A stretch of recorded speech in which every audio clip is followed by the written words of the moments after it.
Ladies and gentlemen, welcome to the Rum Regret Podcast. I am Andy Drake. Johanna Myers. Nate Tussey, and we drink and we know things. It is 2/22/22 today, and we are going to talk the Book of Boba Fett, and we have a special guest in studio today, in virtual studio, Mr. Skott Bennett. Scott, how are you? I'm doing okay. So much pressure. Do I have to be special? Can I just be a guest? Okay, you can just be a guest. Okay. All right. So all of our guests, we have to ask them 3 quick questions just to get your nerd leanings. And I could answer these for you because I sat next to you at work for several years, and so I know how you're going to answer these. But hold on. Was I your boss? I don't remember. Was I your boss? No. We were. I think so. We were both under Sherry. I should have fired you anyway. Yeah, you should. Co-Death Star Employees of the Month. Right. Was the official title. Yeah. Sherry was our boss, and she was lovely. Hello, Sherry, if you're listening. Yeah. Oh, I'm sure she'll listen to this after she knows that we interviewed you. I still do jobs for her every once in a while. So pretty crazy. Like you kill people? Yes, right? I do. Yeah. I went the way other way with that. Giggity on deck. Oh, jeez. So the first question we ask, are you more Marvel or DC? Ooh, man. I would say I evolved. I was a DC kid my whole childhood. And then I kind of took a break from comics, and then I got pulled back in when they had that, Justice League animated series. And then I started reading comics again, was really into DC. And then it was really rare for me to buy a Marvel book. And it's not a very original story, but I started seeing those damn movies like millions of others did. And, hell yeah. And started going, okay, what did I miss out on? And, started going back and reading some of the key issues. I always liked the X-Men comics when I was a kid, but I think that's where it stopped. And then one day I woke up and I realized I'm looking at my Comixology app and I'm like, I'm buying all of Marvel now. Like there's like hardly any DC at all. Oh, wow. So yeah, I check in on DC from time to time, of course, but yeah, it's been a bit of an evolution. Yeah. Yeah. Okay. Nice. We need to have a leaderboard here. I think that puts Marvel firmly in the lead in the last month and a half. It really does. Yeah, it really does. Are you more Star Wars or Star Trek? That's an easy one. Right. Yeah. I am totally Babylon. Star Wars it is. Yeah. Right. Yeah. And then you're not much of a video gamer, are you? I'm really not. I don't know where people find the time. Yeah.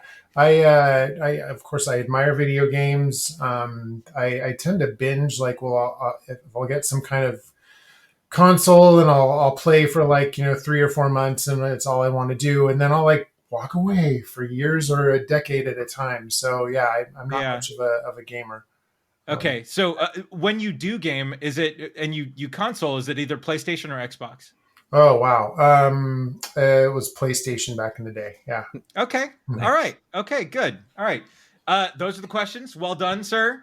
Now, one of the large reasons you're here is because you got to be an extra in the second episode of the Book of Boba Fett. That's right. The Tribes of Tatooine. Shut the fuck up. I can't believe this. It's so awesome. Tell me everything. Tell me everything. God right. So your sister-in-law, Steph Green, directed the episode.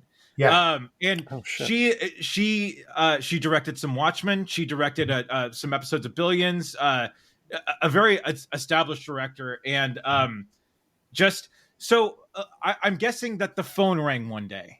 and it was it that simple? Like, did Steph say, "Hey, I need you to clear your calendar for a couple days and get over here"? Yeah. God, Steph is just such an amazing person. And when I think probably the most exciting part about all this was watching this opportunity present itself to her. Sure. When I first met her sister, who I eventually and brilliantly married, if I do say so myself. Steph was living in Ireland and trying to get her first feature film funded and finished, and it was this big struggle, and obviously I knew she was super talented, and so I kind of watched her career go from getting this little indie feature out, and then bouncing around from commercials, and then trying to break into TV, which obviously takes a lot of time, and then one day she got a gig directing an episode of The Americans, which was one of my favorite shows at the time. Oh yeah, and I was so psyched for her, and it's been kind of just a rocket ship for her ever since. And so of course as the the opportunities were presented to her, we would talk about it. I was like totally fascinated with her whole professional and creative journey. And and I remember when she got she was talking to HBO about Watchmen, and I just went to my bookshelf and I grabbed my Watchmen book, and I said, "Here, take mine, go read it. I read this maybe once a year, and I find new stuff in it every time. I think it's a great opportunity, and hopefully things click with you and Damon." So she directed that Watchmen episode, and I actually got to fly out to Atlanta and be on the set for the night that they shot that amazing flashback scene where they go back to 1985. Oh, that's right. Essentially recreate panel for panel at that carnival scene, with all the dead bodies everywhere and everything. Right. It was mind blowing. So I know I'm getting off the Star Wars. No, still that's so cool. Man. We need to have you back because that's one of my all-time favorite shows. Oh God, yeah. So so I just kind of hung out. They shot pretty much all night. I stayed up all night with the crew watching them put this scene together, and it was just unreal. I have some pictures I can send you. Wow. Now I can send you.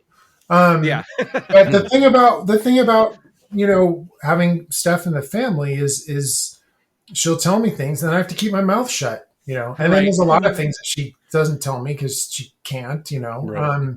But I guess right a lot. I guess I don't know. Anyway, Nice.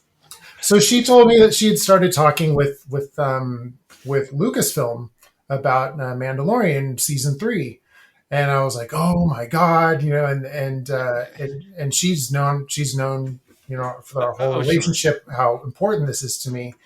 Yeah. And so the whole thing unfolds, and she gets the job, and then she reads the script, and then she's I can kind of tell where things are going by the questions she's asking me. And at this point, season 2 had not, I think it was airing, but it hadn't finished. Okay. And she's like, things have kind of taken a turn. I'm not so sure I'm working on Mandalorian. That's all I'll say. And then they had that big announcement where they announced the 9 shows at was it Celebration, Star Wars, or Disney, or I can't remember what it was. Yeah. But there was no, it was like the Investor Day or something. Exactly, but there was no Boba Fett show mentioned because they saved that for the big reveal at the end of season 2. Yeah. And then I'm like, "Oh, you're working on Book of Boba Fett." And she's like, "Yes, now I can finally tell you it's out there." So then she says, "Look, I talked to Dave and John. They know all about you. I've showed the pictures of you." Well, I'm just like, my mind's exploding. Right? Jesus.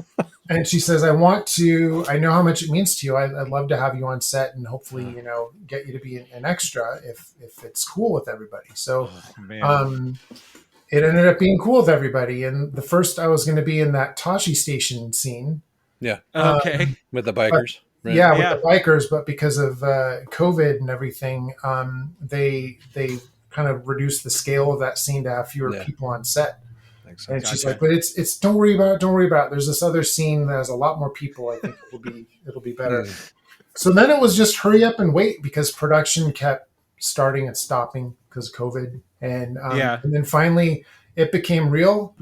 I should point out during all this time she had a baby. It was a really busy time. And next thing I know, I'm going down to El Segundo for costume fittings, and they put this amazing get up on me and took all these pictures, and they were really excited to have somebody tall so they could do this they said, "Oh, this is from the Coruscant Senatorial collection, but the scene isn't on Coruscant."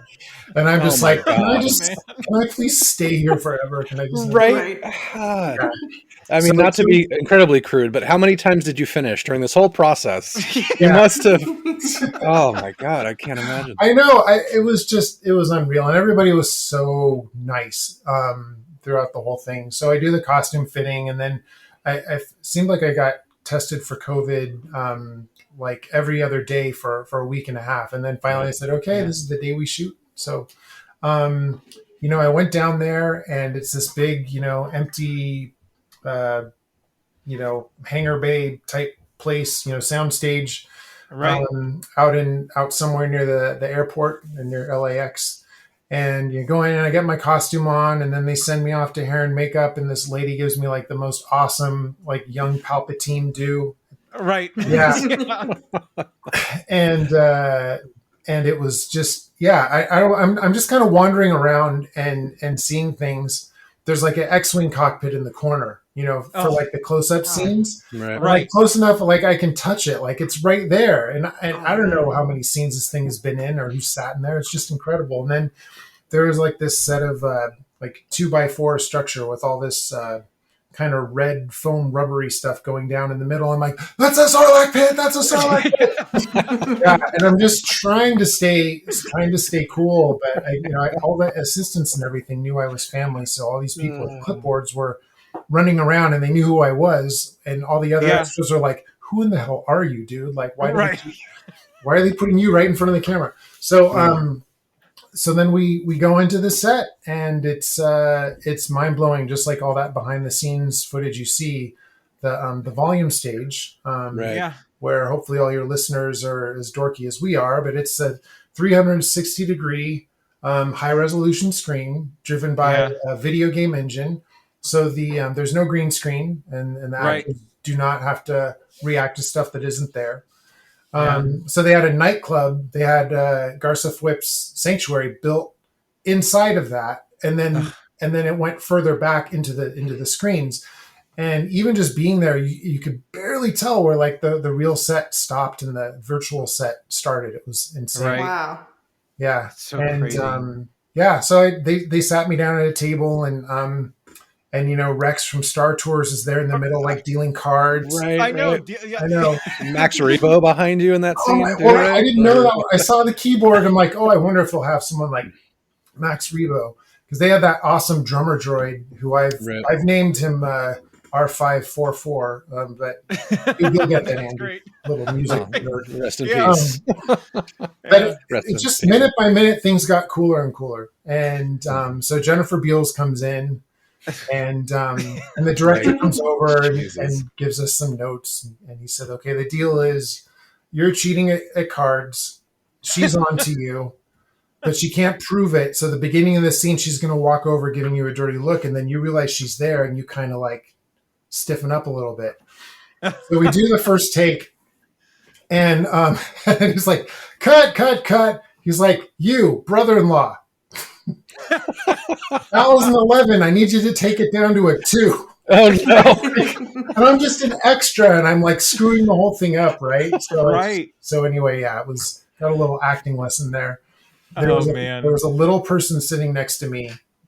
I'm not even getting a chance to ask questions. I apologize, but there was a little person sitting next to me, and I start talking to her, and she's like, "Yeah, I'm one of the principal Jawas, but I'm doing a different character today." And then this assistant comes over and goes, shoom, sticks a mask on her head.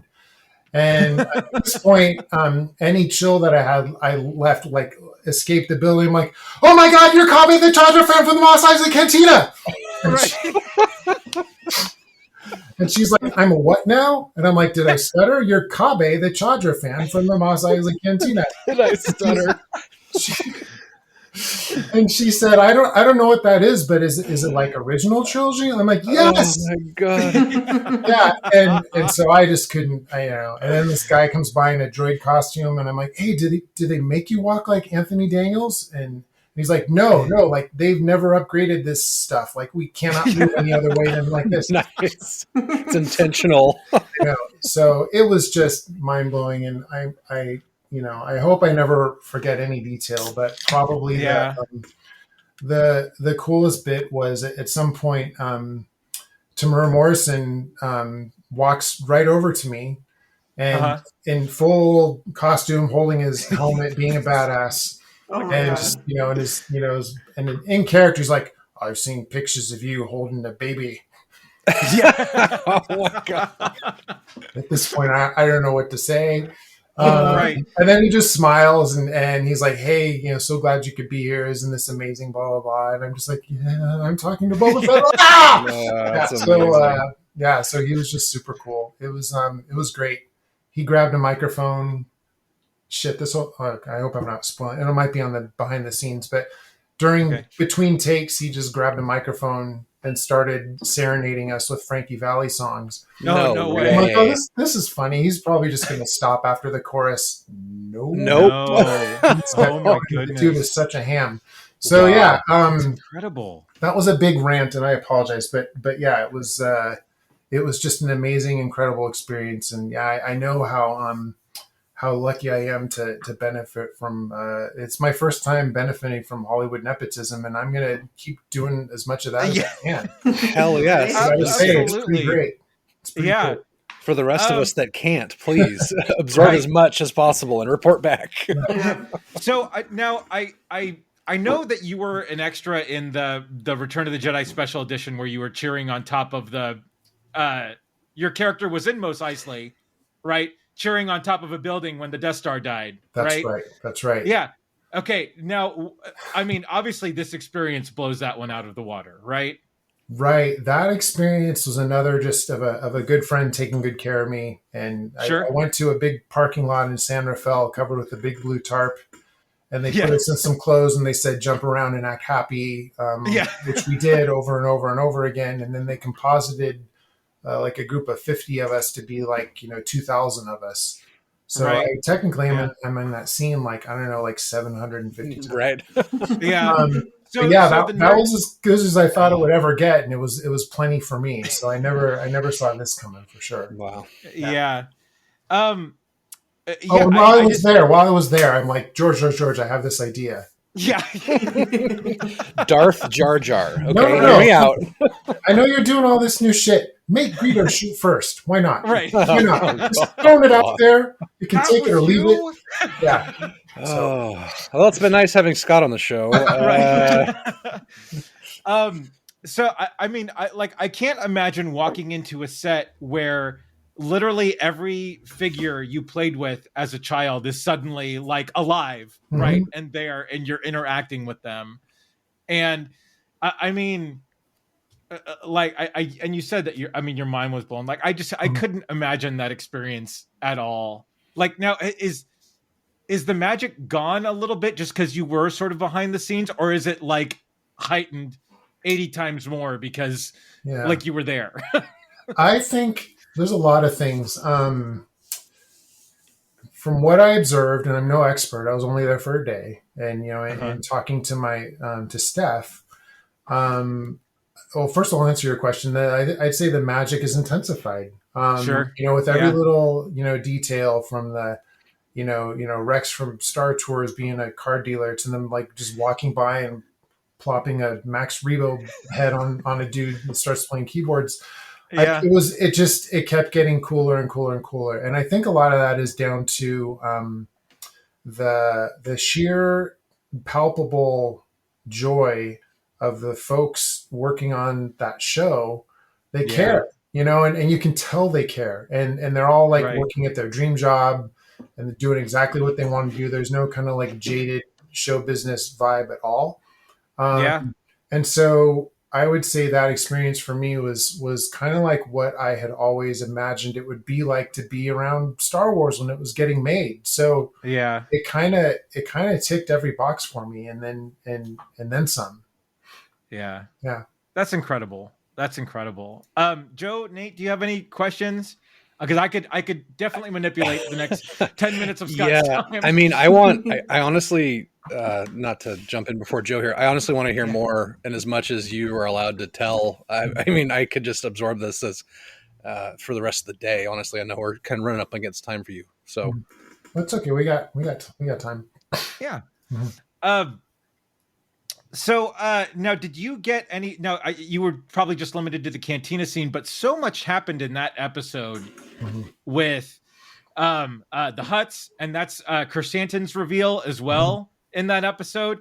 Yeah. Now, were you privy to any of other of that stuff, or were you just sort of limited to being blurry in between Tamara Morrison and Jennifer Beals for the entire scene? The best screen grab of all time. I know, right? Yeah. So no, I mean,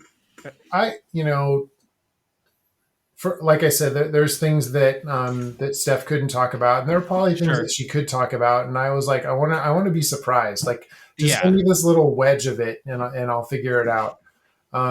So yeah, I mean, there are a couple of things where we would have a conversation, and I would put 2 and 2 together. Oh, sure. And I figured out the Black Chrysanthemum thing, but I can't remember how. So I knew that, or I suspected strongly that he would be a part of it. But and I'd heard something about a scene with Hutts. Yeah, I didn't know the plot of the episode. And okay. And good. That's amazing for Steph to be able to keep that from her rabid Star Wars fan brother-in-law. Right. But then also, I didn't want to know. I wanted to see where it was going to go. Right. Yeah. Now, what did you think overall of the series? Like, I know there was some blowback that it sort of lessened the cool of Boba Fett as a character, but remember, this is a guy that had 6 minutes of screen time in the entire original trilogy, had 2 lines? Yeah. 2 lines of dialogue. And became the fan favorite of everybody. Right. Well, the extended universe did a lot to kind of establish in the fans' minds who Boba was, and I think that's why you're seeing some of the blowback. Right. But I'm not really privy to a lot of that universe, so I'm just looking at it straight. Yeah. So how did you feel about the series in general? Well, it's interesting. So I think that, Boba Fett in ways is he's just this empty vessel of a character. You get to imprint your own version of him, and no one's going to get that exactly right. So I can understand why people are upset that it went left and they thought it was going to go right or whatever. And obviously you can't please everybody. What did I think of the series? So I thought, like much of Star Wars, overall, you just got to think about how you feel at the end of the experience. And I enjoyed the ride. I thought it was, I appreciate the fact that it challenged my preconceptions of what a Boba Fett show would be. Sure. And I really liked, if, when I go back and think about it, they put Boba Fett into the classic Star Wars narrative of, the orphan without the family and trying to define himself. And he had, defined himself, one way up until living with the Tuskens. And then he got to, create his own destiny. And I think that was kind of the subtext of the show. Did it land that way in every single episode? Perhaps not. But I think, when you go back and you think about all those flashbacks he had of Jango, especially interspersed with this time with the Tusken and the Tuskens. And it's just, Boba Fett wanted a family. It was the one thing he never had. He had his family taken away from him at a young age, and then went out and, took out all that, anger and coldness being a bounty hunter for years and years. And then he learned a new way of being. And wanted to have his family taken away again. And have family taken away again. Right. But he made a different choice this time when his family was taken away. I mean, after he slaughtered the biker. Yeah, right. After Slave One and the run down in the desert, which was amazing. You had to act out a little bit. But yeah, where was that ship in the finale? Exactly. But I think it's, to me, I think that was the most thought-provoking part of it is you think of Boba Fett as this kind of, maybe he has morals, maybe he doesn't, maybe he has a code, maybe he doesn't. And then suddenly, actually, no, he does, and he makes choices, and he has a thing that he wants to accomplish, and that was not where I saw a Boba Fett show or movie or anything going, and for that, I appreciate the surprise of it all. Yeah, totally. Mm-hmm. No, that was that's good. No, I totally agree with you there. I didn't, especially when it got announced and it was all about. Okay, Boba Fett's gonna take over Jabba's. Like, oh, okay, that's like, how is that gonna play out? Where is that gonna go? And no, I totally agree. But there were those moments as a Star Wars fan where you're just like, wow, man, I can't, like, Boba Fett riding a Rancor. Yeah, right. like you never think that that's gonna happen, and you're never gonna see that on TV or a movie screen or something like that. But no, like, we got to see that. And just incredible. And I just, there were some of those moments where I was like, okay, well, that's kind of cool, I guess. And I see what they're trying to do and what they're trying to say. But then you're just like, there's some of those, like, those oh shit moments where, like, oh man, like, this is incredible. Like, like, really, you could tell that people really love what's, like, they get Star Wars to a point where, like, this is what, like, fans kind of want to see. And these are sort of those weird little moments of, well, we got to have Boba Fett riding a Rancor at some point. You set it up. You better pay that off. Exactly. Imagine how, as pissed off as people are, not as people, as upset as some people are, as the way that the show went. Can you imagine if you had set up that Rancor moment and not paid it off in the finale? It would be riding in the streets. So I think... I mean, it's debatable, but some people say with age comes wisdom, and right. And in my case, because I have one of the former and not so much the latter.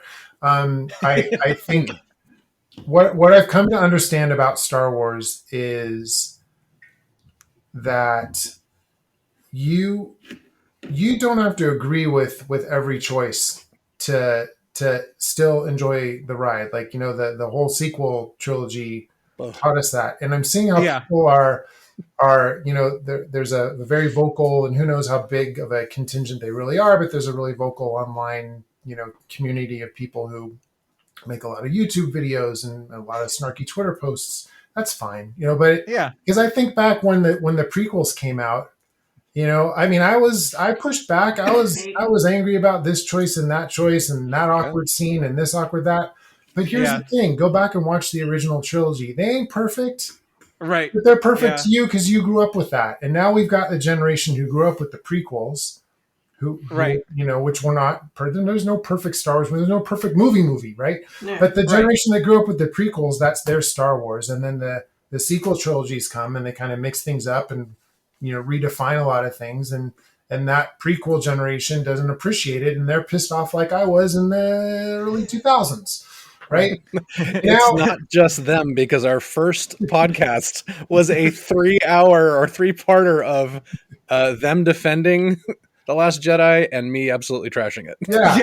So it's so again, like, it's for me, I feel like it's as a fan, this is like the golden age of Star Wars content.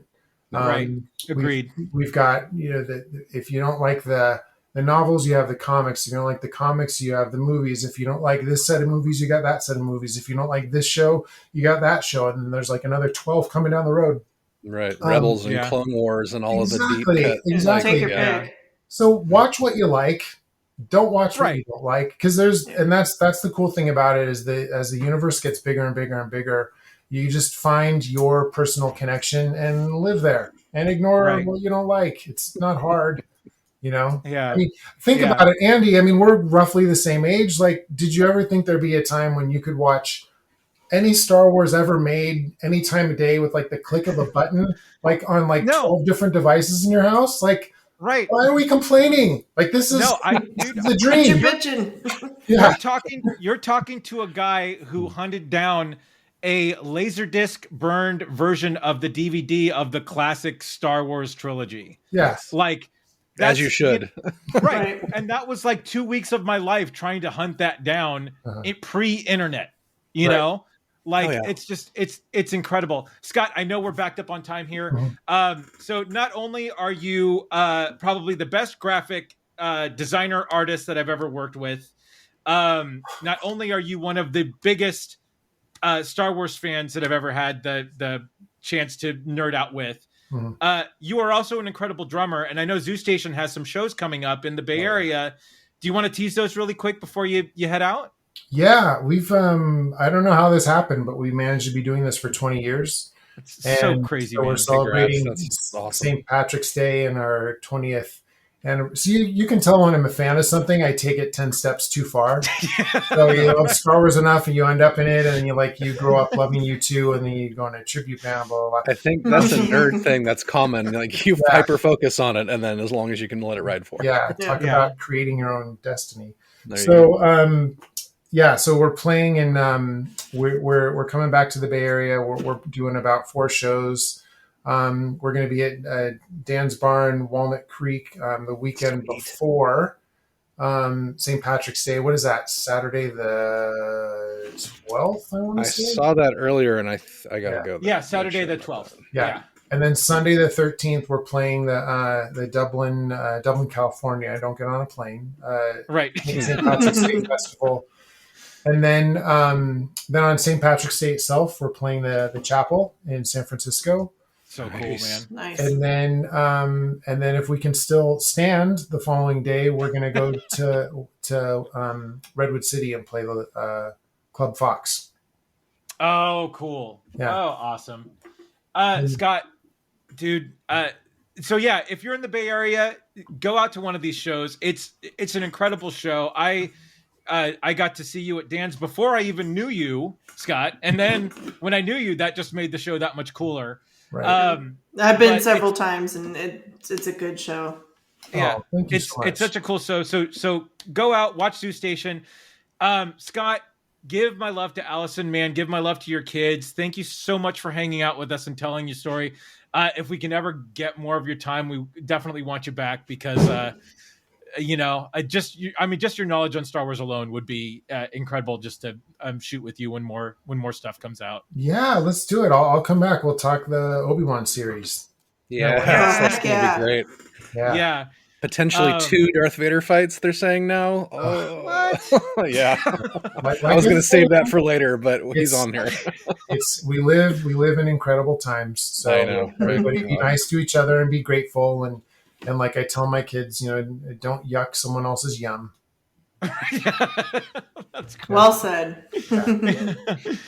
But thanks again, Skott. I really do, man, appreciate you making the time for us today. And man, may the Force be with you. And always. Also with you.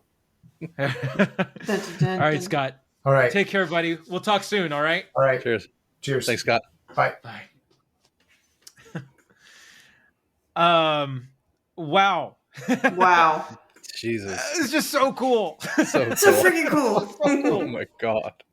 Wait, I didn't even know he was in fucking Return of the Jedi also. Jesus Christ. No, yeah. So it was my God. So yeah, when they were doing the special editions, and that was one of the first things he showed me when we started working together was, you see that little guy right there? And it's like, all you see is white. Like there's no definition, no nothing. Right. And it's him. Like it's, but he's just like, he's dancing on top of a rooftop, and it's just so funny. So that's like, amazing. When he first put on Facebook that he was going to possibly be in the Book of Boba Fett, and he did it, it was on the night that the show aired.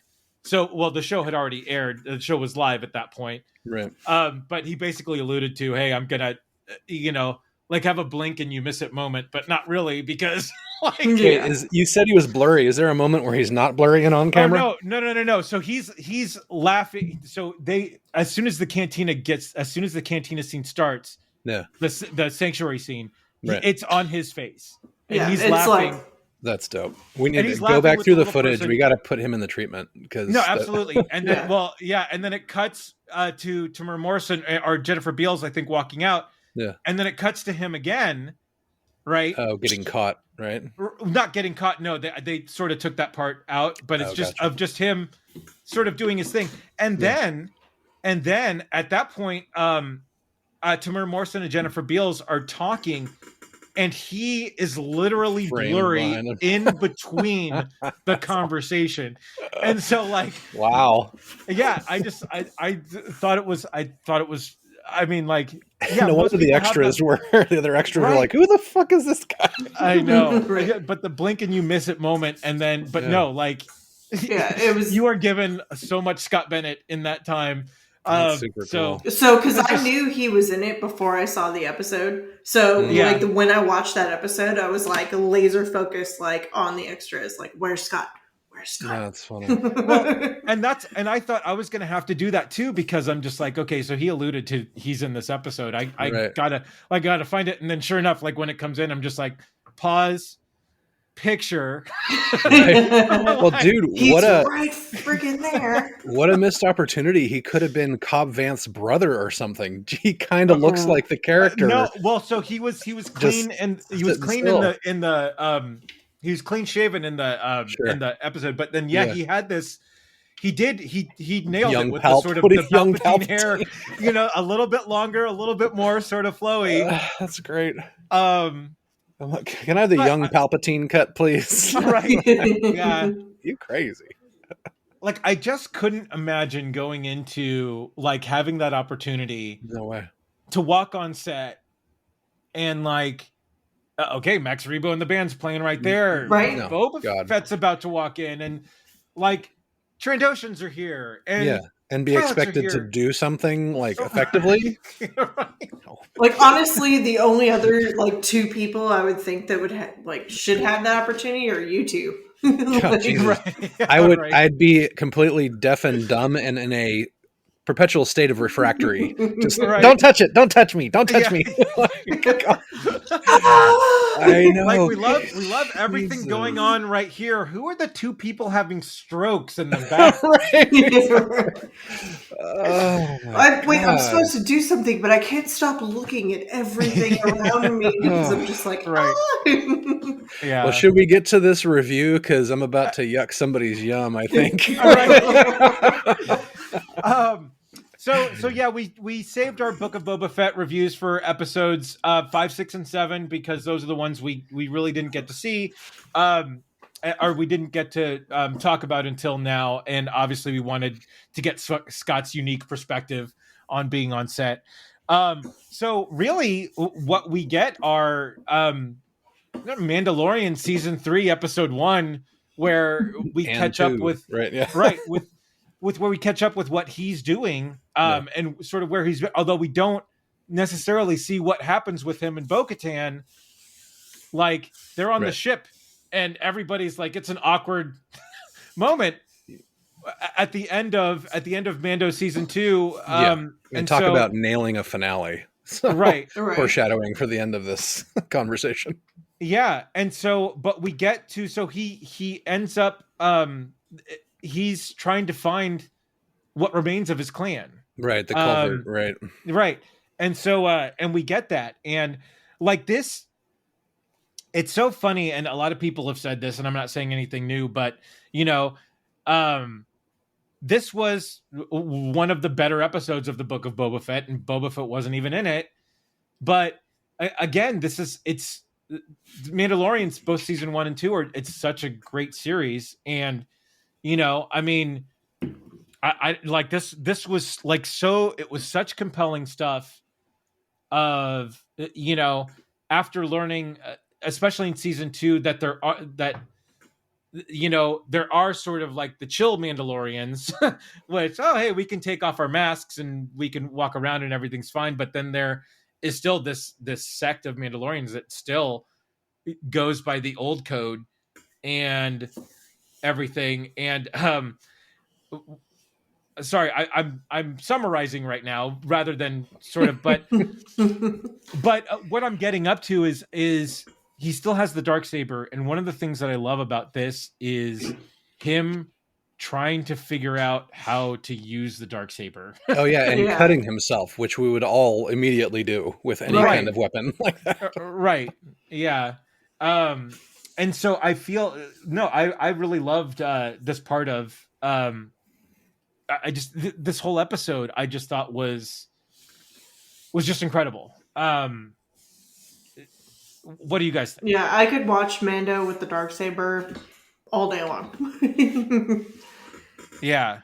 And like you said, Nate, like him cutting himself was like, of course, because that's what we all would do. And when you have a weapon that you're not used to using, you're gonna fuck up at some point. Yeah, I really love this episode, and I think so. Episode 5 and 6, I think, were some of the best Star Wars stuff that we've ever seen, or at least personally that I've ever seen. Bryce Dallas Howard absolutely nailed the directing of this episode, and I can see why people were kind of scrambling to express their opinions on how she needs to get a series or a movie or something else. Sure. The way that she handled this episode obviously was written by Favreau. Let her finish Jurassic Park first. Right. Yeah, right. So I really like this one a lot. It's interesting. I wasn't expecting it. Obviously, I don't think we were talking about it at the time before, like, oh, we're going to get Mando at some point. I wasn't expecting it to be him in the Book of Boba Fett series, which is one of the issues I kind of have with the whole series. Like if it had been Tales of the Mandalorian or something like that, and make it like an episodic thing where you talk, you catch up on individual characters through all the episodes, and then you bring them together at the end, like Magnificent Seven or something like that. Right. Then I think that would have made more sense. But I love the way that they basically like, oh, he's back, and oh, he's hunting people, and holy shit, he's a badass, and holy shit, there's the Darksaber, and did he just cut through a table? Wait, did he just cut his own leg off? What just happened? What the fuck? Wait, it's a ring world? Wait a minute. The ring world is so cool. Halo is going to sue people. What's happening? Like, oh, cool. Okay, armor is still there, and then Favreau and his big man armor is still there. Wait a minute, he has the Darksaber. Wasn't that guy related to Vizsla or whatever? Like Clan? Oh shit, he said Clan Vizsla or whatever. Oh yeah, they're gonna fight. This is gonna happen. And then it happened. Like all of this stuff, the way that they just kind of set it up, knock it down, set it up, knock it down through this whole episode was just perfect. Yeah, totally. I like the fact that the Mandalorian was honest when the armorer asked him about his helmet. Yeah, and then it was just so sad when she's like, "Well, you are no longer a Mandalorian." Like, okay, Judi Dench, get out of here. Right. He's like, I still have the Darksaber, bitch. Right. Don't yuck my yum. God damn it. It's cool. The end of it when Fennec meets him at the hangar, I guess. Right. And is that right? No, that's the next episode. This is this episode. No, it is this episode because he says, I need to go for work or whatever. Mm-hmm. Well, I need to go visit. I need to go visit a little friend. Yeah, exactly. Tell him it's on the house. I got to visit a little friend first. And we're like, wait, what? Yeah. There's no way they're going to do that in the Book of Boba Fett, right? Right. And then they do that all over the Book of Boba Fett. Like they just, to quote Kevin Smith, the Mandalorian just came all over the Book of Boba Fett for 2 solid episodes. Yeah. Like this is what I think. To be honest, are you mad about it? Oh no, not at all. The Mandalorian episodes were the best. Yeah, the Mando episodes were the best part of this show. Right. I beg to differ. Well, hang on. Let me finish my thought. I really loved the whole. The reveal of Boba getting out of the Starlight Pit was amazing, and I loved the whole Tusken Raider arc situation. I don't love that they didn't pay that off. Right. Because they didn't pay off the Tusken Raiders at all. Yeah. Except with apparently this complete change of Boba Fett where he's a good guy now and gets fruit from people in the square. But we'll talk about that with the finale. Right. Yeah. No, and so going into episode 6, we first off, we go to now he gets his new ship. We forgot to talk about that. He gets his new ship in the 5th episode, right? I guess.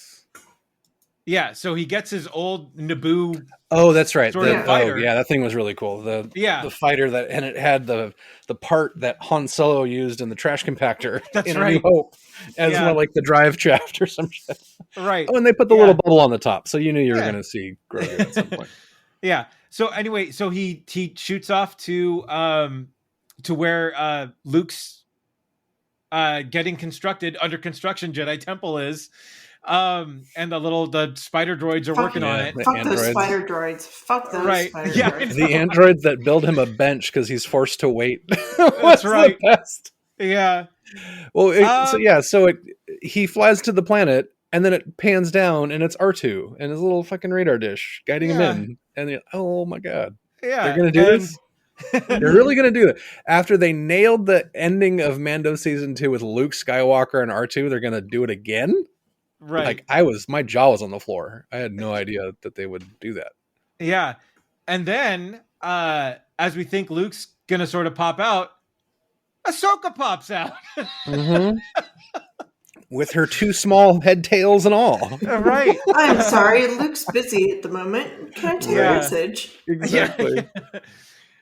I mean, in that alone, people have been clamoring for Ahsoka and Luke to meet up just to talk Anakin, right? And we got that one line later in the episode, so much like your father, which was great. And then I like the friend of the family comment at the beginning when she first sees her. I gotta say, this actually warped my brain a bit because I was like, wait, so how old is Ahsoka? Like Ahsoka's was Anakin's Padawan.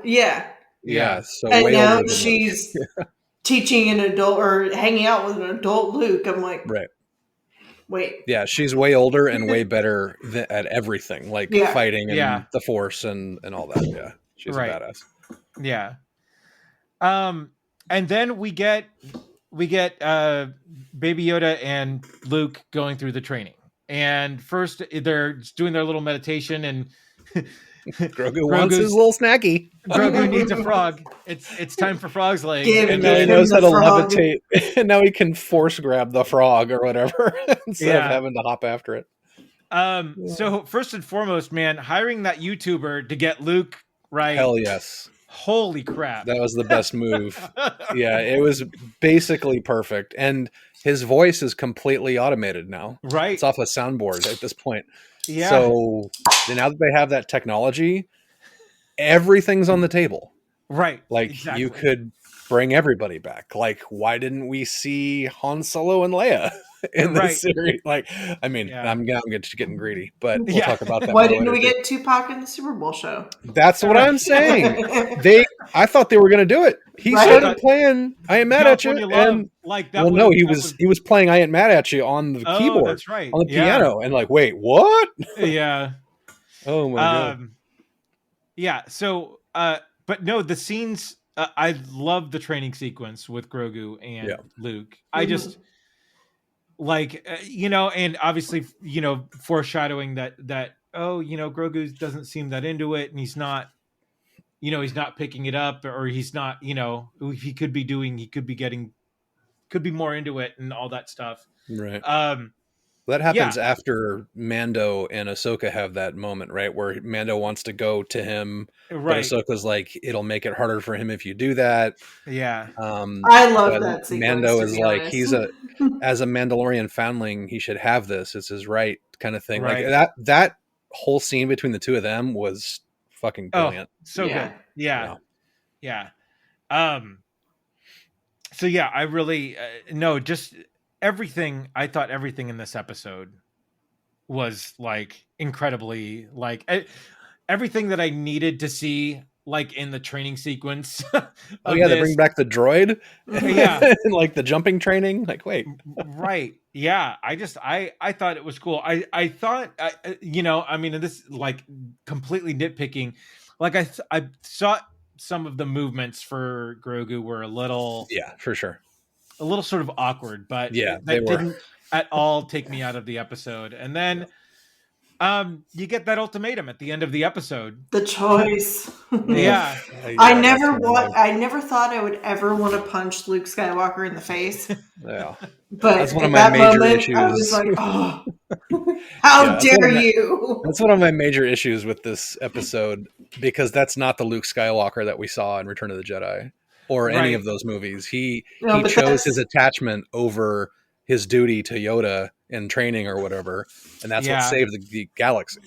So for him to do that to Grogu is a dick move. Like, it's completely out of character. But that's the Luke Skywalker that ends up in The Last Jedi. Yeah, but that's not a good reason to do that, because that Luke Skywalker is bullshit. So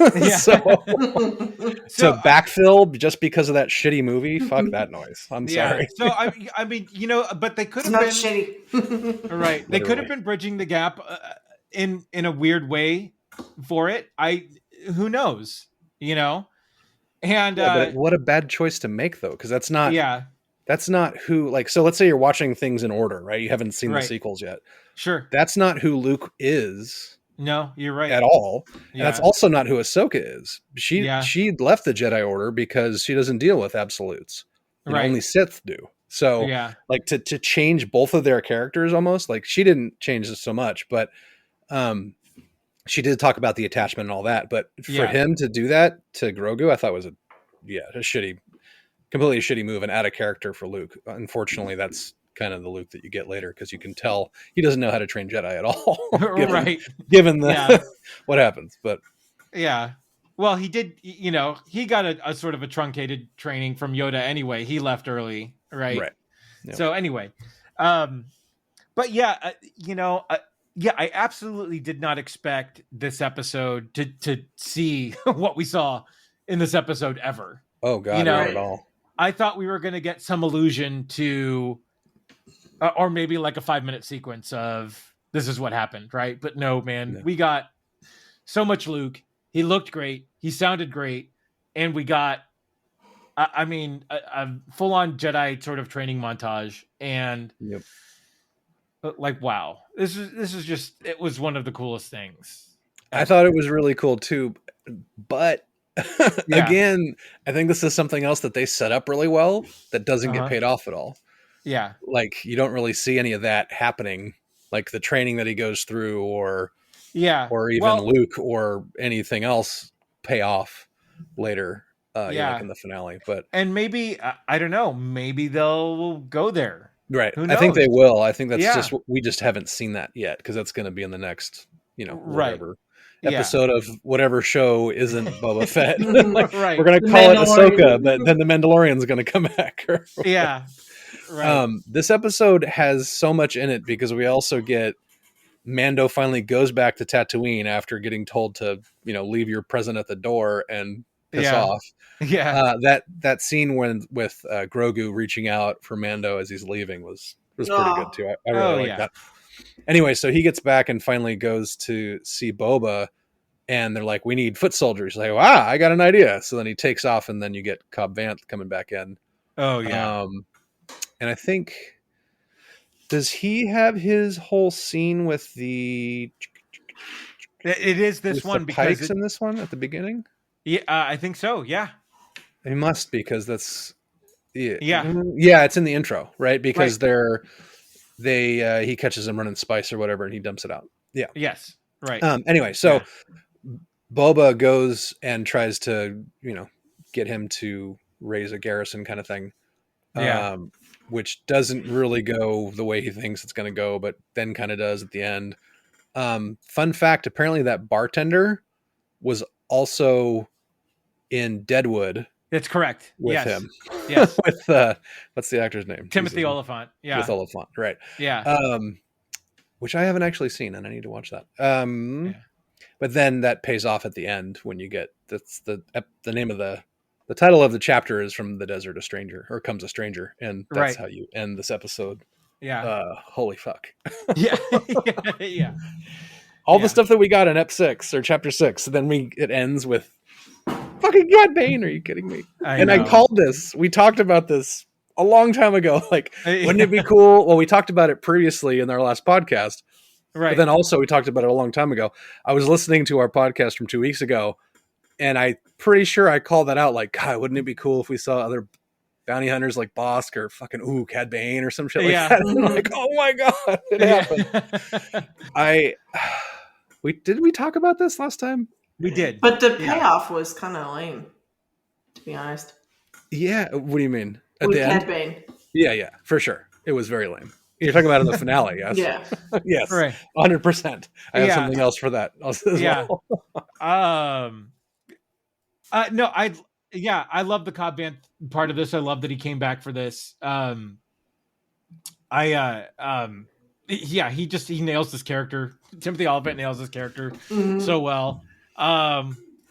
Glad Cad Bane shot the deputy because that guy was yeah, what a dick, right? Yeah, no, totally annoying. You got to park out in the flats, right? Yeah. I don't think you heard me. I did. Yeah. But yeah, no, the way that this episode ends, I thought was a really great setup for the finale. And so Filoni directed this one. So the back-to-back 5 and 6, some of the best Star Wars shit ever. Maybe a little too much, just a smidge. Like seeing Luke again, that I could have done without the Luke Grogu stuff at all. Honestly, I really wish they'd save that because it kind of, it didn't really cheapen it, but it kind of stepped on the ending of season 2, I think. And then what happens now that Grogu? Well, we find out later. So go ahead. What were you saying? Well, I understand needing Grogu for the final conflict on Tatooine, right? So I get like the reason to sort of tell his story, but like how great of an opening of Mando season 3 would it have been, right, to have that training sequence and say before the battle of whatever, before the battle of Mos Espa, right? Yeah. You know, and you get that training sequence part, and you actually see Grogu choose the chainmail, right? You probably will see that actually. Sure. But they should have just saved. I mean, in my opinion, they should have just saved Grogu and Mando for next season. Honestly, like right, yeah, because you could have told this. You could have had those 2 episodes as episodes 1 and 2. Right. Well, that's a fair point. Actually, I got to walk that back. Mando makes sense to be in the Book of Boba Fett. Grogu does not make sense to be in the Book of Boba Fett. You could have that be, you don't need that second part of him. It could just be that first episode of Mando, reintroducing him back to back. And instead of saying, I got to go see a little friend, like I had something I had to go do, but I get that this is important, blah, blah, blah, blah, or whatever. And then push it off kind of thing. Yeah.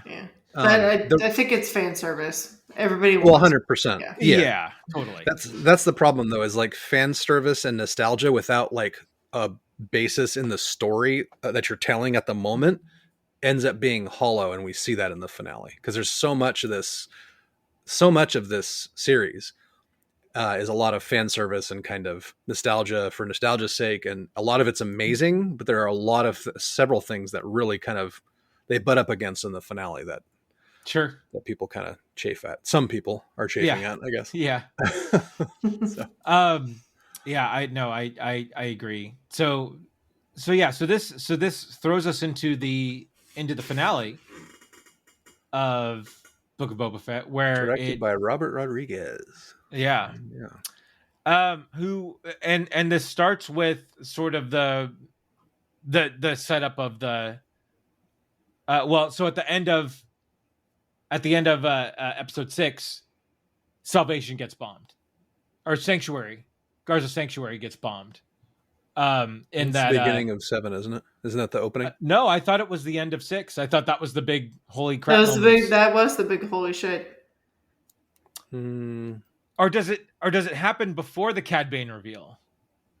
No, I believe it's the beginning of Ep 7 because that's the whole like, oh, shit's gonna happen today, right? Kind of thing. Because that's where they're in the bombed out spot or whatever. For the I could have sworn it was the end. I thought it happened because I was like, shit, they blew up Jennifer. Yeah, Jennifer Beals. That's what I thought too. Yeah, you might be right. I'm not 100% when that happens. I know it. I mean, obviously, it has to happen before they have their last stand in the thing. But I'm pretty sure So no, it has to be in this one because they go in this episode. They go to investigate the ruins. I think that was right after part of this episode. Yeah, I thought it was bombed at that point, though. It was bombed in the previous episode, and then that's the beginning of the last episode. Is they're going to inspect the hollowed out bombed ruins. All right. Well, we're splitting hairs at that point. Yeah. Anyway, so point being, the finale sucks in my opinion. Right. And back to you guys. All right. Oh, is this going to be me and Nate against each other again, like the Last Jedi? Yeah. No, this is you gonna have an opinion and me telling you why you're wrong. I'm just fucking with you. Yeah, it does happen in 6. It does, really? That it gets bombed. Yeah. No way. How did we miss that in our breakdown? It was such a quick part of it. Was it at the beginning then? I swear it's like at the intro scene. It says it was at the end here. No way. That's crazy. Shit, I'm the dark one. Yeah. So, but they like Untouchable style. The 2 Pikes walk into Sanctuary, leave the little. You forgot your toner. Right. Yeah, and then kablammy. And then it starts. Episode 7 starts. The finale starts where Boba Fett and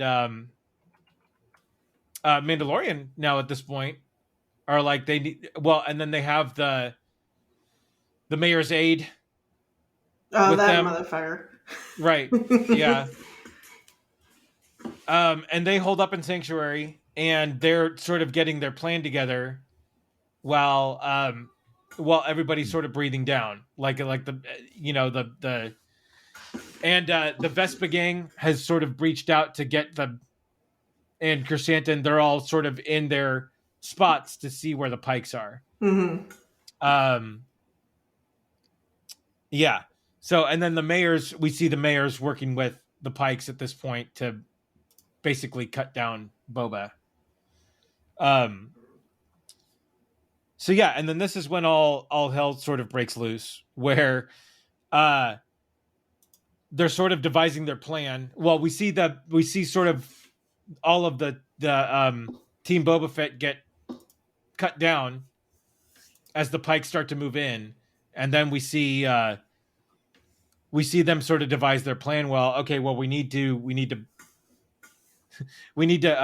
create a distraction, or we need to create something while we start our plan here. And sure enough, the mayor comes up and says, well, I went to this school and I know how to how to basically talk out of my ass for a couple minutes to try to get this thing. And then sure enough, we get the very cool sort of jetpack scene where as he's talking and as the talks start to break down, we get the jetpack scene of them sort of coming out and firing on the Pikes that are there. Which I thought that scene was cool. I thought that scene was great, just to see them sort of fly around and do their thing. But yeah, and then I know, Nate, you had issues with this episode.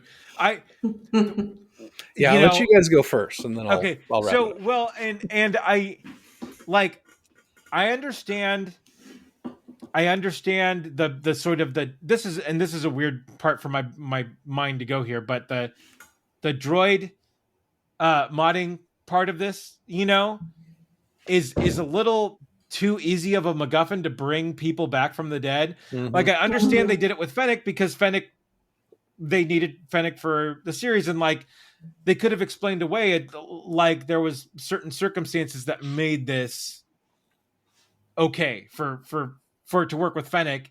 Yeah.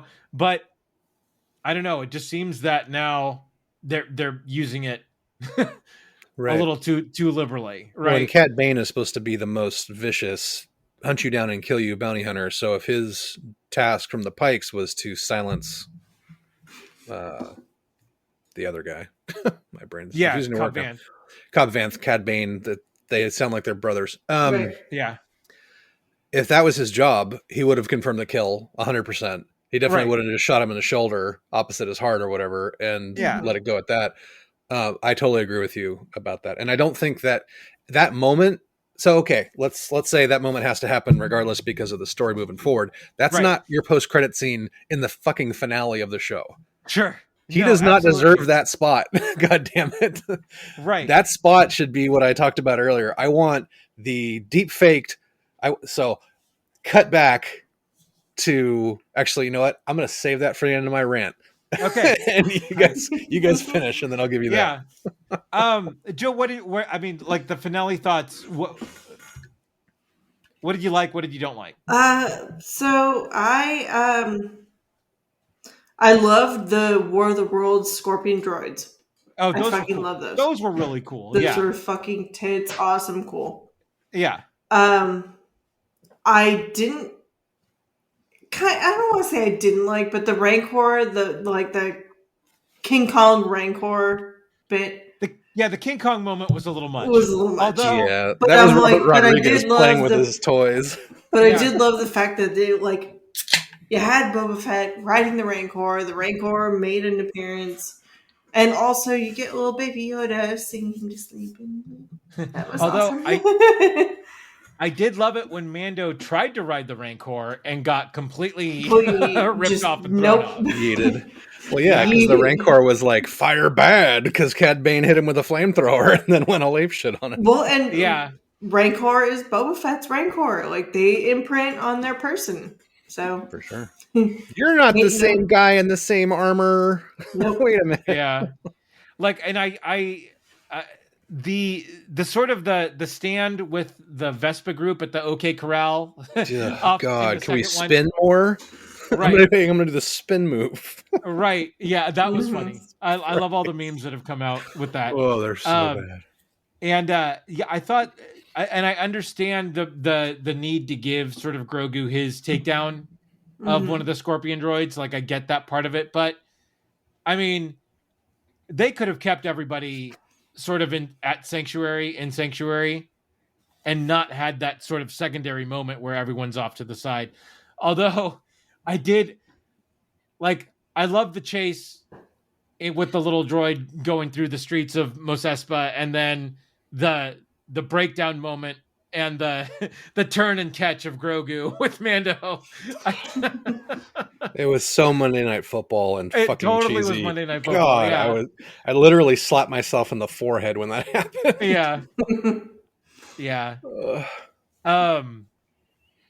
But yeah, and it's funny too, because the girl from the Vespa gang was in Yellow Jackets, and she had such a cool role in Yellow Jackets. To see her, it just seemed like they had this cool idea for this group in this series, and just never, it never manifested, and it just never went sort of the way that they wanted it to. And I understand that they needed like a team and sort of foot soldiers for Boba Fett, but yeah, this was a hard swallow for most. Nate, you're ready. Please. All right, let's go. Please, Nate, all right. Give it to us. Hold on to your butts. No, it's not that bad. So you guys should really listen to the Kevin Smith's podcast, Batman Beyond, with Mark Bernardin. So they are two sides of the coin, kind of like Joe and I are in this instance, I think, like you, both of you and I were with Lost Jedi, where Kevin is like just the unabashed fan and is just so happy to be experiencing this.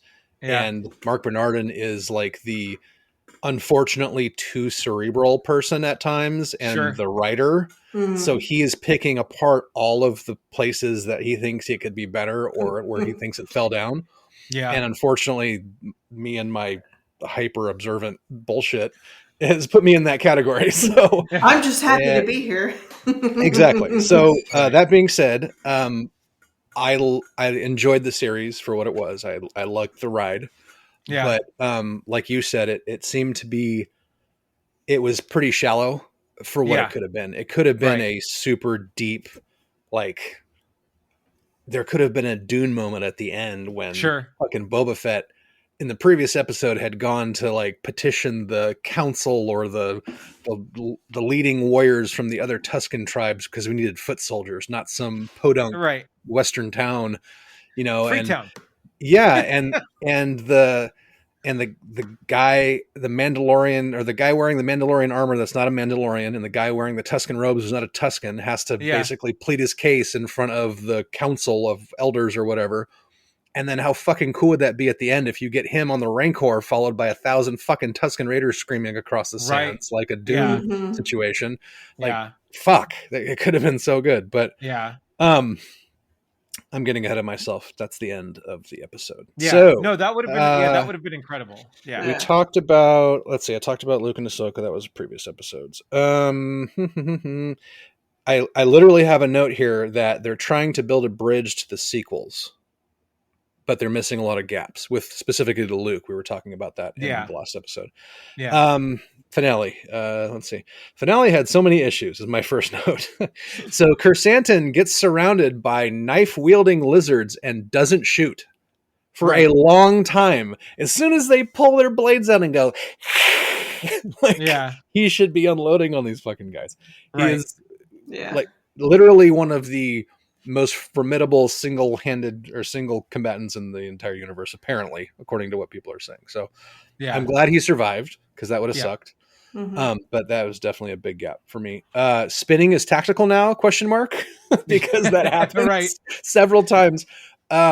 Specifically with the Cyclops guy and his little gun. Hang on, I'm gonna spin real quick and do the shot. They could easily Greedo in a laser beam going past where he was. They could have, then that would have made sense. Or a roll. It's like, basically, if he had rolled for no reason right there, same thing. What the fuck is he doing? Or if he had done like a Michael Jackson move, same thing. Right. Where was Slave One at the fucking end of this? That's what I thought he was going back to get, but he doesn't need to. He can call it on his fucking gauntlet. Where the fuck is Slave One in this goddamn episode? I'm sorry, it's called a fire spray now. Whatever. It's a fire spray class named. It has a little Slave One with a heart on the back. Right. Yeah. Where the hell was that? I get it. How it would have taken over everything, but where was the noise? So, I live for the noise. Right. Yeah. Jetpack scene. Okay. Cool for the 2 seconds until they landed with no cover and just sat there taking fire. Right. Like, I wanted these guys to be better so often in this finale. Like, what are you guys doing? You are badass mercenary bounty hunter mofos. Why are you sitting in the middle of the street trying to pistol off these guys? Like, what the fuck are you doing? Fly around. Use your elevation. You have rockets and shit. Fire down on them. Like, give me a break. It killed me. They had that back-to-back moment. Oh, we'll go back-to-back. This will be better. Nope. Ping, ping, pong, ping, ping. And then they're getting shot down in the middle. Like, okay, come on. Rancor Kong was way too much for me. Yeah. Again, Robert Rodriguez with his toys, like, yeah, this is what they're doing. Like, it was bad. It was cool to see. Don't get me wrong. Yeah. We knew that was going to happen when he left and came back. Like, I'll be right back. And okay, he's going to get the Rancor. Awesome. I'm glad we saw it. A bunch of those Rancor scenes were great. Like the one-on-one Rancor fighting the Scorponok droids or whatever. Right. I thought it was great. And I several times I yelled at the TV, you better not kill this fucking Rancor right now, because it kept taking damage and getting like messed up. I was like, you better not kill his Rancor. I'm going to be so upset. Thankfully, it had like a fatality move when he's like, do it, and then ripped it apart. Right. Yeah. Ripped apart the first droid. That was great. Let's see. The Grogu Uber. Right. What the fuck? So Luke goes from the previous episode going like, the galaxy is dangerous. I'll teach you to defend yourself. You made a choice I didn't like. Fucking take a hike. R2, drop him off on the desert planet. I know. What, like, take his ass Tatooine and leave him. What a dick move to just throw him on a plane and like. Right. You know? So Mando is his father and Luke is the shitty stepdad. Is what's happening right now. Yeah. I'm gonna call you an Uber and drop you off at your other dad's house. Yeah. This is what's happening. And again, well, I know, but again, what another missed opportunity, because everyone's backed up against the wall and they're getting taken over by these droids. And then, holy shit, here comes an X-Wing and fucking bombs the street or whatever and takes one droid out. and then it cuts to R2 flying it, nobody in the cockpit, and he's like, right, and he's got his moment, and then the smoke clears, and Grogu's sitting there on the street, and then fucking force crushes the other one. Like, that's an entrance, okay? Like, not the, hey, here's the crazy curly-haired lady in a rickshaw for some fucking reason, driving a child into a battle. Like, hey, I brought your kid, and thanks for wearing the shirt. But and then Grogu's the one that actually deactivates the droid for some reason. You see that force moment.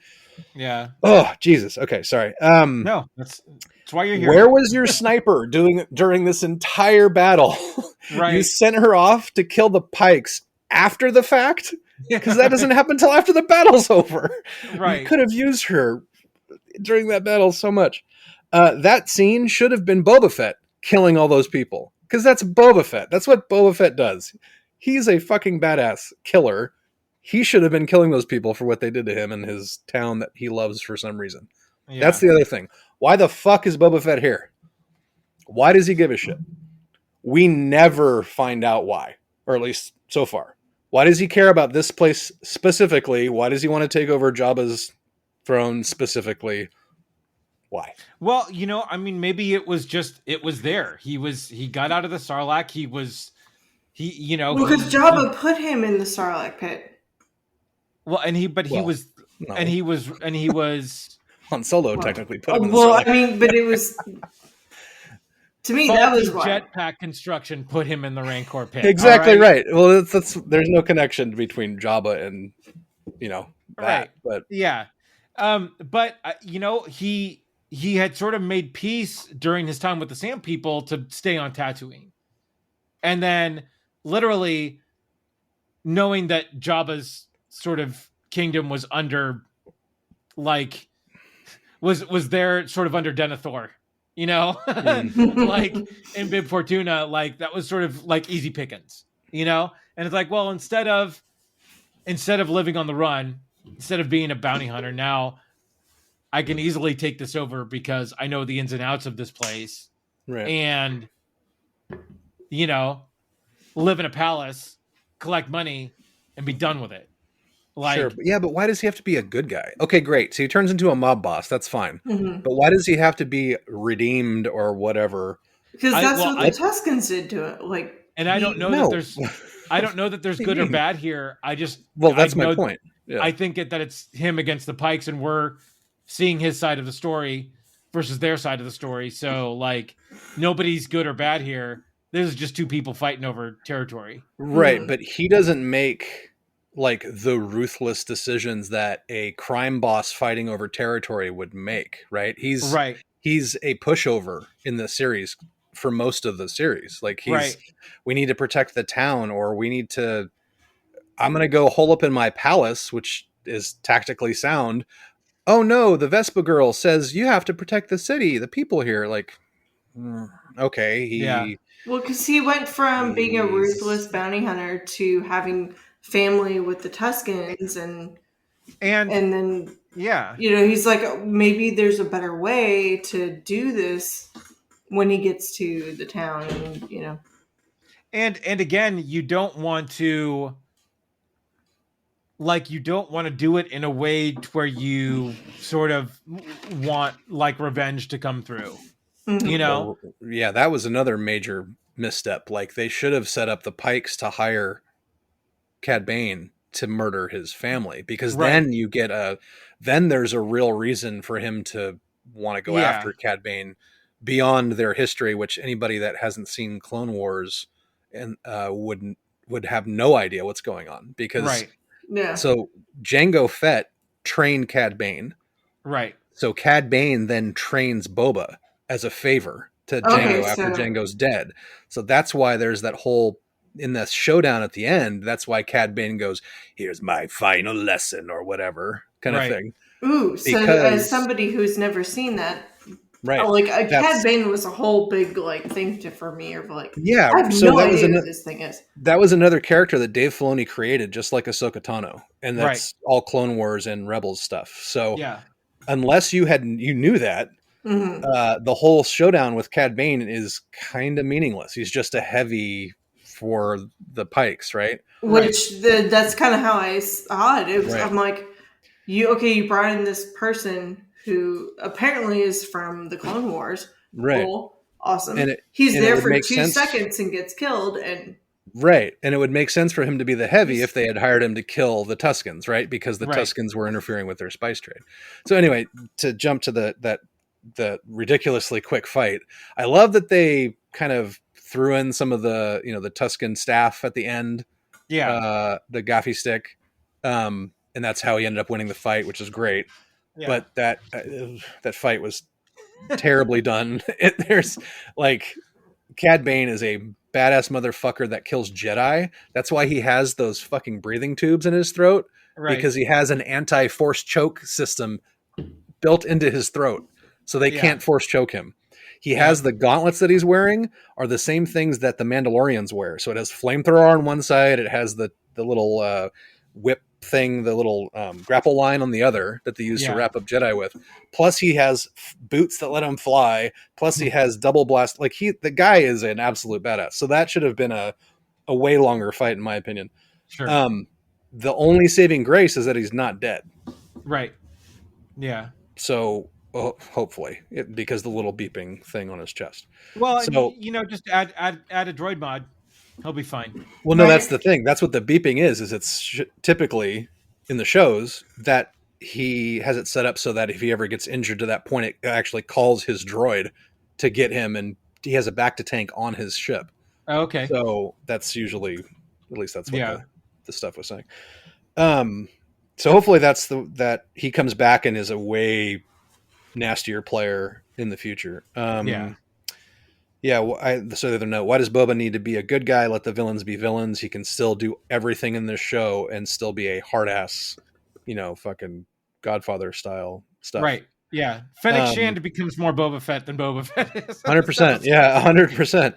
Let's see. I put on here, ultimately disappointed. Setups without payoff are very frustrating.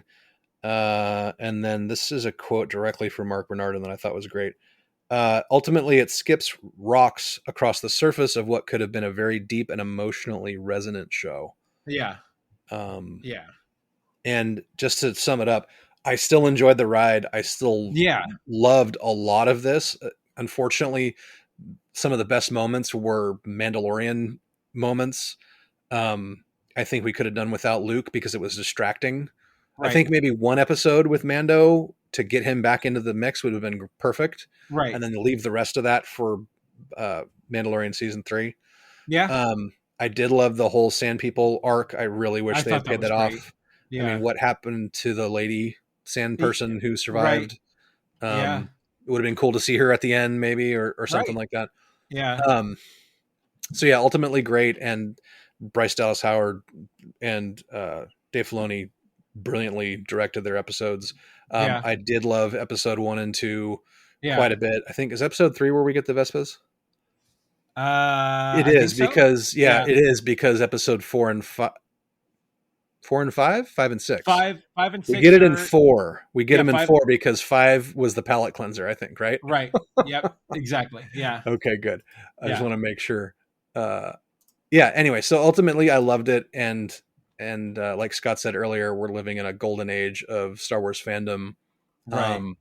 I'm of the mind where you hold the things you hold dear to a higher standard than just fan service. Sure. So I reserve the right to be critical of things that I love because to me, that's like true fandom. It's like if your favorite team is doing shitty, stupid things, you're going to get down on your team about it, but you're still going to be a fan. That's true. That's the way I look at it. I expect better. I totally agree. And well, I mean, this show, but I specifically love episode 2 directed by Steph Green. Right. Yeah. No, this show definitely, like, it satisfied me, but at the same time it made me miss Mandalorian. Those 2 episodes, like, were just like, man, like, they were so crap. Good. Yeah. That's one of the reasons why I think the finale kind of hit kind of hollow for me, because I was so pumped by those back-to-back, just masterpieces of Star Wars, dripping with Star Wars. Yeah. Here, this is all the Star Wars you've ever. Wow, I'm gonna put it in my face. Right. And then it just like bam. Like, right. Fuck. No, I totally agree. So, but ultimately, I loved it. So yeah. Joe, any more final thoughts on Book of Boba Fett? Just the I think it's the second episode with the Tuscans is my favorite episode. Nice. Yeah. That was like perfect in every way.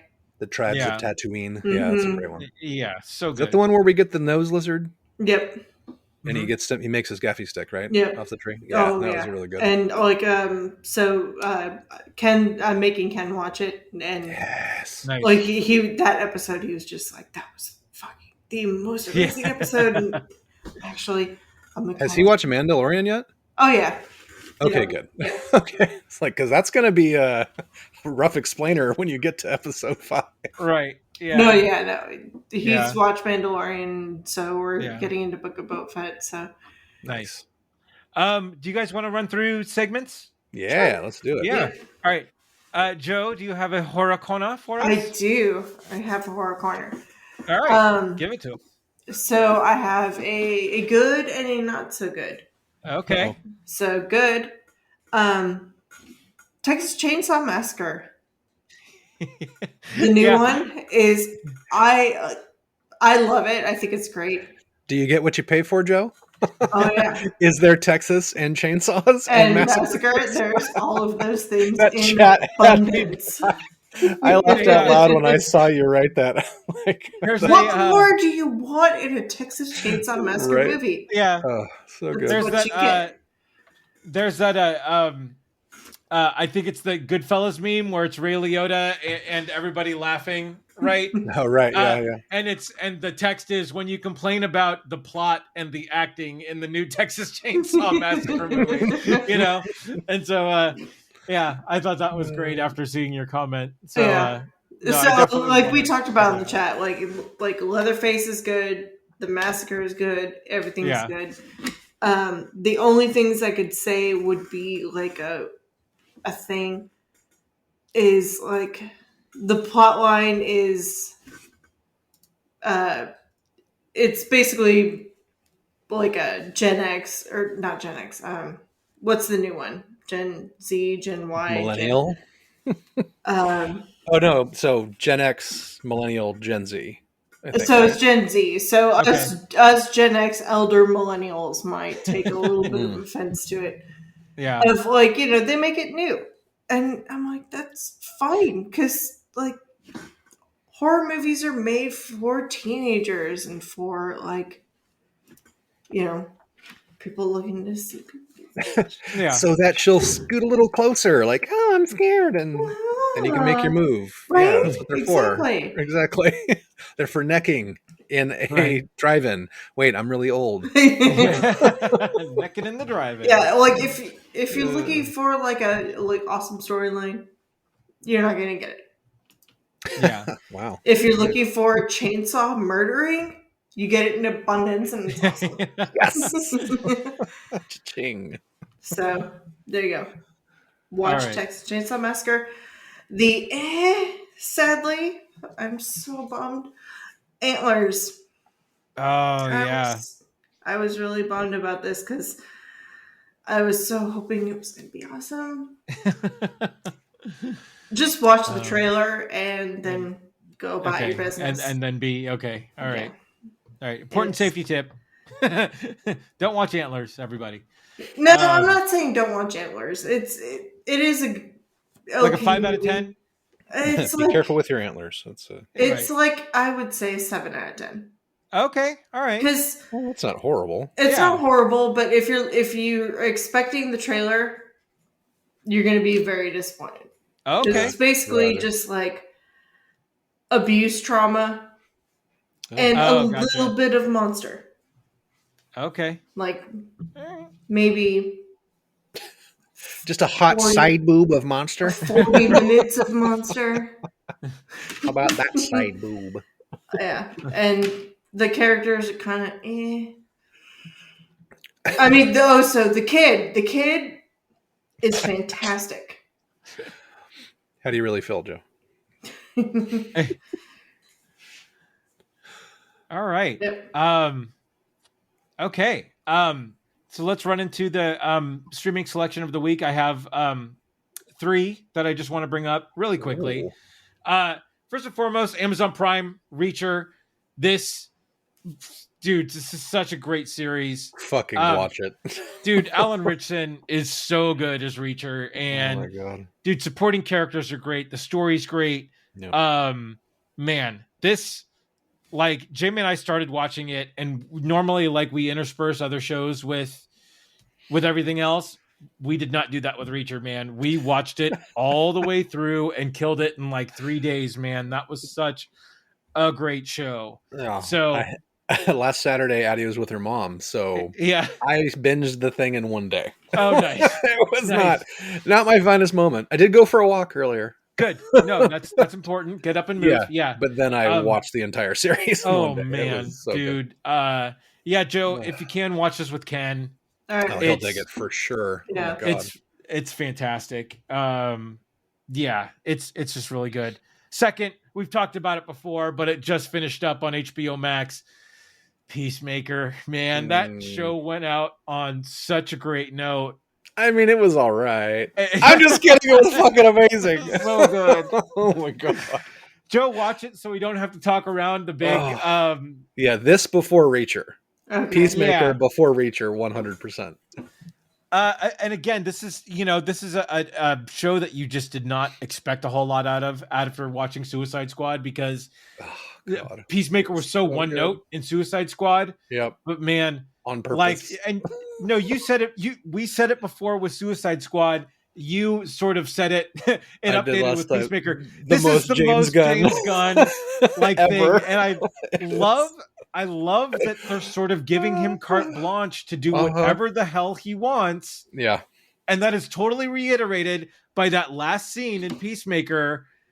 Like, holy crap.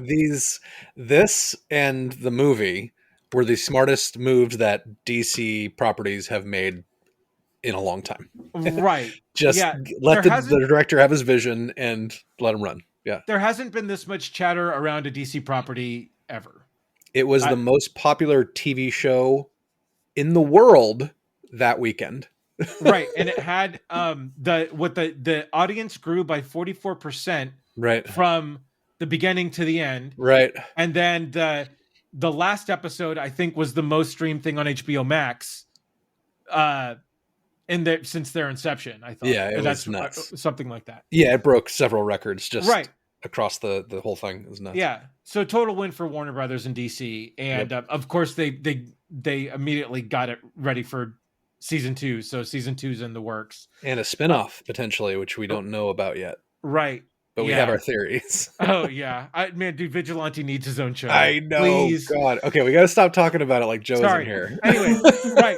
Freddie Stroma is just so money as Vigilante, and he's so good. Man. So, yeah. And then last but not least, oh, God, what was the third one? Did I completely blank out and forget? I've got some, though, if you want me to intersperse to help. No, please fire away. Legend of Vox Machina wrapped, and it's fucking brilliant. Oh my God. It's I still so need to good. catch up. Yeah. Oh God. Yeah, okay. Well, yeah, we got 2 weeks. Yeah. Teaser. Our next podcast will be the Legend of Vox Machina. Okay. Wrap up. Last 3 episodes and series wrap up. Okay. Again with special guest Sarah Griffin from Griffin Stitches. Yeah. Fucking amazing. I watched it probably 3 times the last 3 episodes. Nice. Addie absolutely flipped. It was way too bloody for her to watch, and I know that, and I'm terrible, but she loves the show. She loves the show so much that I couldn't keep her from it, and she absolutely loved the ending. Yeah. Anyway, we'll talk about that more later because we don't want to spoil anything. Yeah. What else do I have? Go ahead. The King's Man came out on HBO Max. That was on my list too. Great movie, man. Reese Ifans as Rasputin is so good in that movie. It was amazing, right? Yeah. The dance fight scene. Oh, dude, my God. So good. So good. But I love these movies. Matthew Vaughn He directed the X-Men First Class, right? Mm-hmm. And yeah, he's good, man. He is such a great director. I love watching his stuff, and he did this really well. I really love this movie. So that was my third. Let's see. What else did I have on here? I think I talked about Raising Dion last week. Mm-hmm. Yeah. That's really good. We've been watching that kind of onesie twosie episodes. I want to dig into it more because it's actually starting to get crazy good. Okay. It's kind of a slow burn. Yeah. But the cast is super eclectic and really good, and it's really starting to ramp up. Okay. What else did I have that I finished? Titans finished really good. Yeah. Really well. Yeah. I don't think I actually finished that. Shit. Oh, really? I think that's all I've got for streaming stuff. Okay. All right. Joe, do you have any other stuff, Joe, besides your horror corner? No, I'm good. Oh, let's go to the Marvel many minutes. All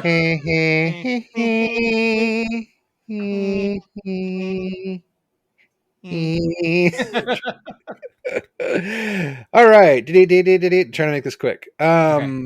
Bunch of stuff happened in the last couple weeks. I'm just going to throw the biggest elephant in the room out first.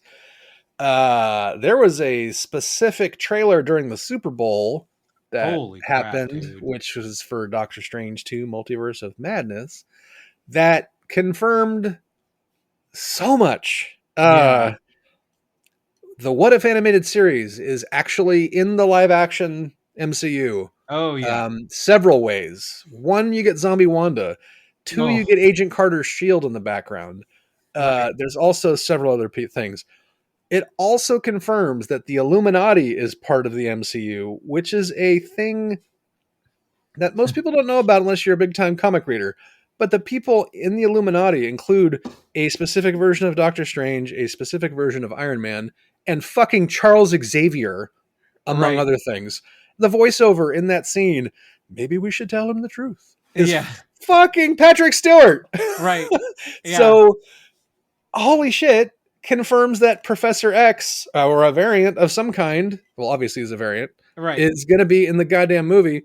And people are going apeshit because also in that trailer, there's a bunch of animated background, like it's the X-Men 97 show. So people are theorizing that maybe it's not live action Patrick Stewart. Oh, wow. Maybe it's the fucking animated Professor X from the goddamn cartoon they're rebooting, which would be, I'm going to have an aneurysm. Oh my God. Jesus. Okay. I gotta give me a minute. that might break my streak of getting Marvel movies at home. I might have to go and see that one in the theater. God, dude, 100% you have to. Yeah. It's gonna be fucking bananas. How do I move on from that? I can't. I should have finished with that because I can't. You can't follow that. Yeah. I did. I mean, allegedly. Yeah. Okay, so now we'll bring it down a little bit, and then we'll bring it back up. Apparently, I can't drink water anymore. We're gonna. I'm gonna do the Luther Vandross method here. There we go. All right. So next we've got Christian Bale's character, Gore the God Butcher, confirmed. His weaponry is confirmed, which is not a big news story, but for the super geeks, it is. Right. That he's going to have the Venom symbiote based death blade kind of weapon that he's going to fight Thor with. Yeah, it's going to be nasty. It's basically like it's a weapon that was created by the same entity that created all the symbiotes at once. Basically, he created the weapon by putting himself into this thing as he was dying. So Gore the God Butcher basically has the progenitor Venom in a sword form on his arm, which will be crazy. Yeah. Let's see. Also, back to the Doctor Strange thing. I forgot about this. The trailer basically confirms what I was hoping for and have said on the podcast several times, that I really hope Scarlet Witch is going to be at least one of the big bads in this movie. Right. And it looks like she's going to be. Yeah. Potentially, or at least some version of her will be. There's a whole scene where she goes something to the effect of like, you change the multiverse and you're a hero and I do the same and I'm the villain, or something like that. Yeah. And, it's setting up a really big really big fight between the two of them, which will be great. Let's see, what else do I have here? Something for Andy here somewhere. Marvel Studios cast Krypton star in the new Blade movie. So Aaron Pierre, who played Dev. Oh yeah. Oh, Dev N. Okay. He's in the show all the way from the beginning for like 20 episodes. Okay. He's going to be in the new Blade movie. So yeah, along with Delroy Lindo, apparently they're fucking stacking this cast. It's going to be great. Okay, and so I don't know if this is part of your minute, but the cameo scene for Peacemaker was actually shot with a Marvel crew. Yes. I was going to get there. Okay, I'm sorry. But no, it's okay. I'm sorry. That was the other thing I had for you on the list. Okay. All right. Good. Where they held hands and made something beautiful. Right. Yes. Yeah. Let's see. I already said Illuminati confirmed. There's a potential rumor that Daniel Radcliffe is going to appear in that same movie as Wolverine, which will be interesting. Speaking of which, the first images of Daniel Radcliffe as Weird Al have come out. They're amazing. It doesn't look like Daniel Radcliffe at all. It looks phenomenal. Oh yeah. Let's see. Apparently Tom Holland really likes Shang-Chi because Simu Liu was at an award show and basically got a call from Tom Holland and missed it, listened to the voicemail, and then played it into the microphone, and it was Tom Holland going, "Dude, just watch Shang-Chi, bro. That film is so fucking awesome." So Spider-Man loves Shang-Chi. Oh, that's Shang-Chi, funny. excuse me. Which is hilarious. The fact that that Simu Liu played it at an award show live. It was that's just so funny. Brilliant. I love it. Marvel Netflix shows. So Daredevil, Punisher, Luke Cage, Defenders, Jessica Jones are all leaving Netflix on the 1st of March. Oh, that's right. Yeah. So does that mean we're going to have R-rated Disney Plus shortly? They've been flirting with it for a while, and they're probably going to do like is it triple plus? How do you do R-rated Disney Plus? I don't plus know. Like it's a race car. Right. You put a spoiler on the back of it and it goes fast. Yeah, I don't know. Steph Green directed an episode of Luke Cage. Very cool. Yeah. That's on my list actually. Let's see. Spider-Man No Way Home extended cut is going to be re-released in the theaters potentially. So Andy, if you get a chance to see that in the theater, holy crap. Yeah, for sure. Apparently the Blu-ray is going to have 2 hours of extra content. So I'm not sure if it's all just behind the scenes or whatever, but it'll be great. Yeah. Russell Crowe joined the cast of Craven coming up, which is Aaron Taylor Johnson, I think is his name. He was Quicksilver. Right. Yeah. Before he's going to be Craven the Hunter in the Sony Spider-Verse potentially, and Russell Crowe's joining that cast. Cool. And then apparently Matt Smith, Doctor Who Matt Smith, is in Morbius. He's in the new Morbius movie. Okay. Which I didn't realize until I just saw the poster today. So, yeah, that's all I got. All right. Wrapping up that Marvel Minute from the last couple weeks. Excellent. Great job. Guys, what did you think of the final 3 episodes of the Book of Boba Fett? How did you feel about the series at large? Did it do Boba Fett justice? Did it not do Boba Fett justice? Should they have left out those 2 Mandalorian episodes and just started Mandalorian season 3 with those? Let us know in the comments. You can find us on Facebook at the Rum Regret Podcast. You can find us on Twitter at rum_regret. Joe, where can they find you? At Joe Chickadee or joechickadee.com. Yeah. Nate, where can they find you? Avid Gamer, AV1D Gamer on all the socials and your gaming platforms of choice. And quickly, Warhammer 3, Total War Warhammer 3 is out now and live. So if you want to battle fantasy armies, come at me, bro. There was a great video online of Henry Cavill going to the Warhammer Studios. I saw that. Yeah. King of the nerds, man. Jesus Christ. Totally. Yeah, so cool. You can find me on Facebook at Crazy Drake, Twitter at Andrew Drake, and until the next time, and the next time we're talking Vox Machina, we have spoken. Dun, dun, dun, dun, dun, dun, dun, dun, dun, dun, dun, dun, dun, dun,